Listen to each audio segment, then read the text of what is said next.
اب اندازہ کر لیجیے آج کل ایک وبا ہے تصویر کی، اللہ بچائے، گھر گھر پھیل گیا ہے یہ عذاب، کوئی گھر خالی نہیں رہا اس تصویر کی مصیبت۔ آپ نے دیکھ لیا صحیح بخاری کی حدیث ہے، صحیح مسلم کی حدیث ہے، اس کے صحت میں کوئی کلام نہیں کہ حضور اقدس صلی اللہ علیہ وسلم نے اپنے گھر میں داخل ہونا گوارا نہیں فرمایا جب تک کہ ہٹانا نہیں۔ کسی بھی جاندار کی تصویر رکھنا سجانے کی غرض سے، یہ اس کو حضور اقدس صلی اللہ علیہ وسلم نے گوارا نہیں فرمایا، ناجائز قرار دیا، اس کے اوپر وعیدیں ارشاد فرمائی۔ ایک حدیث میں ہے کہ لعن رسول اللہ صلی اللہ علیہ وسلم المصور، رسول کریم صلی اللہ علیہ وسلم مصور پر لعنت فرمائی۔ اور یہ حدیث آپ نے دیکھی، اشد الناس عذاب یوم القیامت الذین یضاہون بخلق اللہ۔ اور ایک حدیث میں فرمایا کہ جو لوگ تصویر بناتے ہیں اللہ تبارک و تعالی آخرت میں ان سے فرمائیں گے کہ جو تم نے تصویر بنائی تھی اس کے اندر روح پھونکو،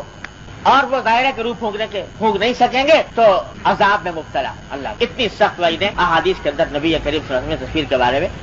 بیان فرمائی۔ اور آج ہم لوگوں کا حال یہ ہو گیا ہے کہ گھروں کے اندر بلا امتیاز بے کھٹکے جا کر دیکھو گھروں کے تو بت خانے بنے ہوئے ہیں، محض زیب و زینت کی خاطر دیواروں پر تصویریں لگائی ہوئی ہیں، اور اپنی طرف سے گویا پہرا لگا دیا ہے کہ فرشتے داخل نہ ہونے پائے ہمارے گھروں، رحمت کے اللہ کی رحمت داخل نہ ہونے پائے ہمارے گھروں کے اندر۔ ان ذی روح تصویروں کے ذریعے گویا پہرے دار بٹھا دیے کہ آئے تو شیطان آئے، اللہ کی رحمت کا فرشتہ داخل نہ، یہ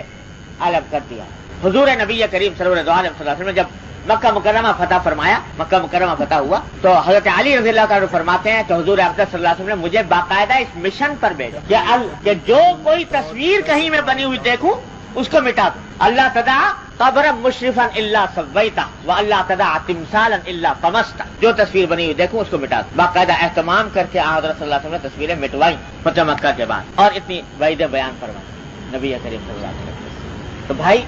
ان گھروں،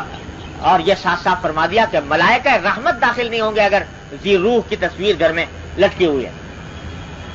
تو یہ جو گھروں میں رواج ہو گیا ہے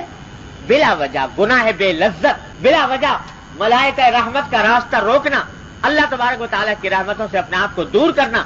یہ جو دن رات ہم مصیبتوں کے اندر مبتلا ہیں، کبھی کوئی عذاب آ رہا ہے، کبھی کوئی عذاب آ رہا ہے، کبھی کوئی پریشانی کھڑی ہو رہی ہے، کبھی کوئی پریشانی کھڑی ہو رہی ہے، یہ سب اس واسطے کہ اللہ کی رحمت کو داخل ہونے سے روک رکھا ہے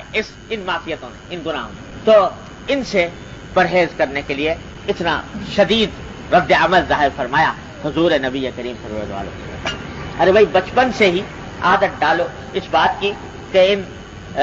تصویروں کا کہ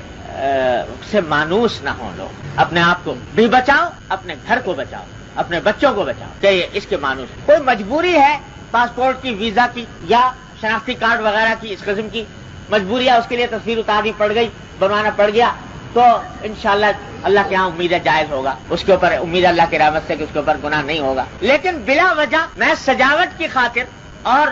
اپنے گھروں کو بتخانہ بنانا، صحیح بخاری میں روایت آتی ہے کہ جب حضرت فاروق اعظم رضی اللہ تعالیٰ عنہ نے شام فتح کیا، اور شام اس زمانے میں روم کا ایک صوبہ تھا اور دنیا کی سپر طاقت سمجھی جاتی تھی، تہذیب و تمدن کا مرکز، تو وہاں کے جو عیسائی تھے انہوں نے درخواست کی کہ ہم آپ کے تابع تو ہو ہی گئے ہیں، ہتھیار ہم نے ڈال دیے ہیں، جزیہ دینا قبول کر لیا ہے، تو اب ہم ذمہ ہو گئے، ذمیوں کے اقلیتوں کے، غیر مسلم اقلیتوں کے بھی حقوق ہوتے ہیں، تو ان حقوق کے ماتحت ہم چاہتے ہیں کہ ایک دن آپ کی دعوت کریں اور آپ ہمارے کلیسا میں تشریف لائیں تو ہم آپ کی دعوت کریں۔ تو فاروق اعظم رضی اللہ عنہ نے فرمایا کہ بھائی دیکھو بات یہ ہے کہ مجھے تمہاری دعوت قبول کرنے سے انکار نہیں، تمہارے کلیسا میں آنے سے انکار نہیں، حالانکہ ہم اس کام کو جائز نہیں سمجھتے، لیکن کلیسا میں آنے سے بھی انکار نہیں، اس واسطے کہ بہرحال تم اہل ذمہ ہو، مسلم غیر مسلم اقلیت ہو، تمہاری عبادت گاہوں کا تحفظ کا ہم نے ذمہ لیا ہے، لہٰذا ہم وہاں پر بھی آنے میں ہمیں اشکال نہیں۔ لیکن مشکل یہ ہے کہ تمہارے کلیسا جو ہوتے ہیں وہ تصویروں سے بھرے ہوئے ہوتے، چاروں طرف تصویریں ہوتی، تو ہم ایسے کلیساؤں میں داخل نہیں ہونا چاہتے جس میں کہ تصویریں ہوں، اس واسطے ہم آنے سے معذور، داخل ہونے سے آپ نے منع فرمایا ان کلیساؤں سے۔ تو بھائی اتنی بات ہے، اور آج یہ شیر مادر کی طرح اس کو بالکل رواج اس طرح پھیل گیا ہے۔ آج کہا جائے تو لوگ کہتے ہیں کہ صاحب کیا کریں، تو زمانہ ہی ایسا آ گیا، یہ تو دور ایسا آ گیا، بچنا بڑا مشکل ہے۔ ارے بھائی یہ حضور اقدس نبی کریم صلی اللہ علیہ وسلم نے ارشاد فرمایا تھا کہ ایک زمانہ ایسا آ جائے گا کہ سارے دین کو مٹھ کو کے اوپر عمل کرنا ایسا ہو جائے گا جیسا آگ کا انگارہ ہاتھ میں تھامنا، وہ دور آ گیا۔ لیکن جو اللہ کا بندہ اللہ کے اوپر بھروسہ کر کے اور اس کا اہتمام کرتا ہے تو اللہ تبارک و تعالیٰ کی طرف سے مدد بھی ہوتی ہے اور ثواب بھی اتنا ملتا ہے کہ حضور نے فرمایا کہ ایک آدمی کو 50 صحابہ کے برابر ثواب، اتنا ثواب۔ ذرا سا اس کے اوپر ہمت کر کے دیکھیں۔ اب آپ دیکھ لیجئے کہ حضور اقدس نبی کریم صلی اللہ علیہ وسلم نے کتنا اس کے اوپر رد عمل کا اظہار فرمایا. تو بلا وجہ تصویروں سے اپنے آپ کو آلودہ کرنا، اس سے